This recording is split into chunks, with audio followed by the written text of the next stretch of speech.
It's so cool to be here at your place where you're making these wonderful farms that have been feeding you and your family and all of your customers. Rocha Farms, what a beautiful place. Thanks very much. We're really excited to have you here, and we're really excited to support the Farm to Table Northern Ontario.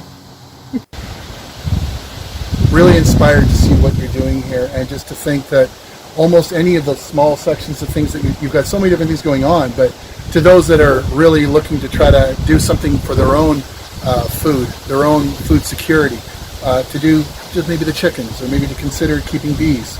A lot of these raised beds, you don't have to do all of this in one shot. Take on a little bit of a project and try to contribute to your own food security. This is a great way to do it. You've got it really done well here. This is Rachelle Rocha. I'm a pharmacist actually, but I am a farmer in my spare time. So I can call myself a farmer, P-H-A-R-M-H-E-R. I got into farming because I wanted to eat good food, and so I started with a garden, and then I started with chickens, and then ducks, and then pigs and turkeys, and now we're quite the growing concern. It started to just feed me and my family, and it's turned into feeding some friends and some people who become our friends. And I think it's really important to contribute to a healthy food chain, and I think an animal needs to live outside in good conditions, and so that it can have a happy life and a good nutrient profile for the people they feed. So we started farming maybe 10 years ago with chickens in that little chicken tractor, mostly because I was a gardener and I wanted to improve fertility in the soil, and then they got eggs, so that was kind of nice. And so then I raised some babies. My neighbor has an incubator, so she hatches them out and we eat the roosters, and then we eat the old hens. So I used to sell some old hens to some Filipino people who I'm connected with for lots of good reasons. And they always wanted the old hens, and I couldn't figure out why. Why do you want the old hens? So I would link them up with other farms around that had old hens. And so then finally I ate old hen, like in their way, which is, boil it for a long time. And wow, does it ever have a lot more flavor and a lot more fat. And so I think that's another kind of food group that we need to reintroduce, is the old hen. Sure.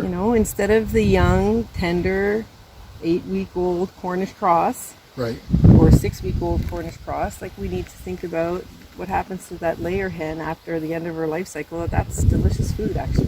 So I've increased my duck stock. I'm at about 12 or 13 ducks. Yeah. I thought that would be tricky in the winter because ducks like wet water, which is tricky in the winter because it's minus 100. But no, it seems like I get a horse pail, an electric horse pail. We clean the horse pail once a day, right, and they get fresh water. And the chickens and the ducks all live happily ever after. And as long as the chickens are going that way, they can go anywhere they want. The chickens and the ducks live together, and they always come home at night. It's pretty funny. And then if you find the pond, so they literally are wide open to go wherever they want. Yeah. 100 years ago, this was actually farmed. It was fields and farmed and hay taken off and all of that. When we bought this property almost 30 years ago, the tag holders had just come in. So we thought, well, if we're going to try to reclaim it back into fields so we could actually see the pond, we could get a big equipment to do that, or we could use pigs. So we decided to use pigs.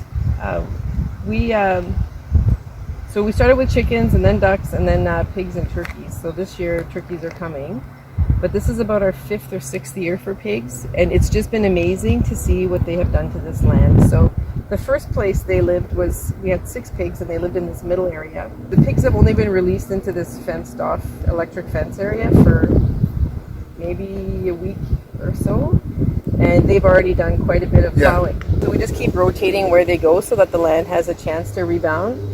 But it's quite amazing how much they eat and turn over. And so they turn up anything that I didn't harvest, and then they poop all over the place. And then we have like a fertilized, less weedy bed for next year. So I wanted to get pigs for a few reasons. Number one, they're delicious, and if you want to eat really good meat, you need to really make sure it's raised outside. And it's really hard to buy this kind of food, is stuff that's raised outside. And as you can see, if you're doing a lot of pigs year after year after year, it's really hard on the land. And this is why they end up in barns on concrete.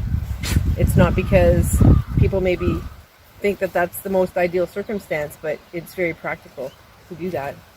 I watched a lot of videos before I got pigs, and one of the lady farmers had rescued a red wattle pig, I think.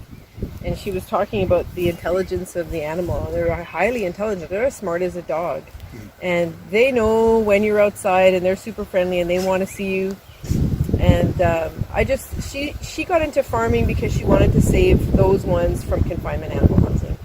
And that's one of the big reasons I wanted to do pigs. If I could save 6, the first year we did pigs, we did 6. And that was 6 that didn't have to live in confinement. And now I'm doing 18 a year, and that's 18 less that have to live in confinement. So I think what's really interesting is when they live outside, you get a higher concentration of micronutrients, including vitamin D, because they're living outside and they manufacture vitamin D, which gets stored in their fat. So when you eat fat from an animal that's grown outside, it's got vitamin D. It'll also have omega-3 fatty acids, because that comes from the grass, the green stuff. And these are things that are typically deprived of all animals in confinement. This is the new pig home. It's constructed, inspired by a permaculture guru named Sepp Holzer, who farms in Austria. And he talks about building earth shelters out of logs. And so basically we're under the ground in here, and we're facing south-southeast so that the sun can wake the pigs up in the morning. Pigs are a little bit like teenagers. They sleep a lot. But what it is a highly insulated structure. So it's very cool in the height of summer because we're blocked off from the south, the height of the sun. And in the wintertime, it retains a lot of warmth. So in November, end of October, when it starts to dip to -0 something, -5, -10, the pigs will be very happy in here. We're just going to put some straw. And pigs are quite clean. They don't go in their facilities. They go outside always. So it's not like you need to put a tractor in here to muck it out.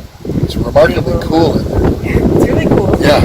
It's like cool looking, and it's actually temperature-wise quite cool. Yeah. And so they haven't seen this yet, so I'm curious what they're going to think of it when they discover it. Every year I sell, all the pigs get sold out. And every year there's some new people, and every year there's some repeat people. I have friends of mine who've been buying them since we started, so every year for the last 5 or 6 years. And, you know, when you get a freezer full, if you're not used to buying meat like that, you might not need one every year. I'm looking to sell to anybody who thinks that a good quality meat is worth investing in. And that's just about everybody who tries it. I've had people who buy pork from me that can't tolerate grocery store pork. They get really sick to their stomach when they eat it. Some of these are bred, they're Tamworth breeds, which are a higher fat breed. And to be honest, some people didn't really like that. There was too much fat. They didn't know what to do with it or how to figure it out. And I don't think that... So they're not really all that interested in Tamworth any longer. But I think that it's an amazingly beautiful product, and I think that the flavor of the meat is just amazing. So big deal you have so much fat that you can't use. We just need to learn how to replace our olive oil with it, I think, and render it and deal with it properly. We need to pull from the northern cultures, right? The Finland, the Germany, the whatever. And there's no olive trees in any of those cultures. They were eating pork fat. Yeah. And so I use olive oil for a few things, but really I use pork fat for almost everything. What a beautiful day. The birds chirping. I'm so pleased that you had some time for us to come by and check out what you're doing here at Rocha Farms. I'm just so excited to be seeing what kind of things we're going to see out of the fall, and the wonderful produce that you've got available over at Seasons. Yeah, it's pretty exciting, and I'm really glad to have the opportunity. It started with one small thing, and it seems to have like blown out of proportion here, but we're pretty excited to be part of the Farm to Table Network, and best of luck on the rest of your tours.